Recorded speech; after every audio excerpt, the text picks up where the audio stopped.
Cambridge is where Stephen has spent most of his life. Although he began his studies at Oxford, he came here to do his graduate work. It's where he made a name for himself in the academic world.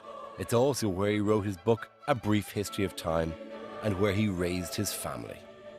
It's where he still lives with his support team. He's the longest living man ever with ALS or motor neuron disease, and that requires a large team around him to help him survive, essentially. It's an unusual lifestyle on many, many levels, but there's an enormous man at the heart of it, and that's the man we're going to see again here in his home.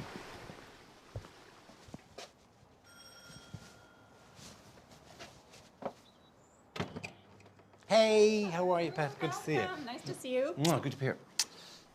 Hello. Before my visit today, I sent Stephen my questions in advance.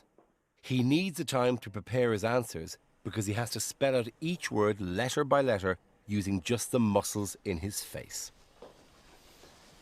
Stephen, thank you very much for inviting us into your home. I have a number of questions that you've been very kind enough to answer for me.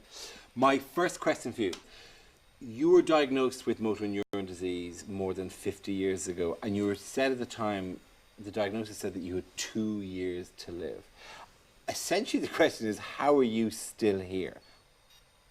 Obviously, I'm not a typical case, or I would have died half a century ago. I think my survival against the odds must have something to do with my commitment to science. I am damned if I'm going to die before I have unraveled more about the universe.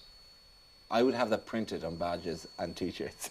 I'm damned if I'm going to die before I know how the universe works. Another question about the condition you have and how it's affected your life. Are you in pain?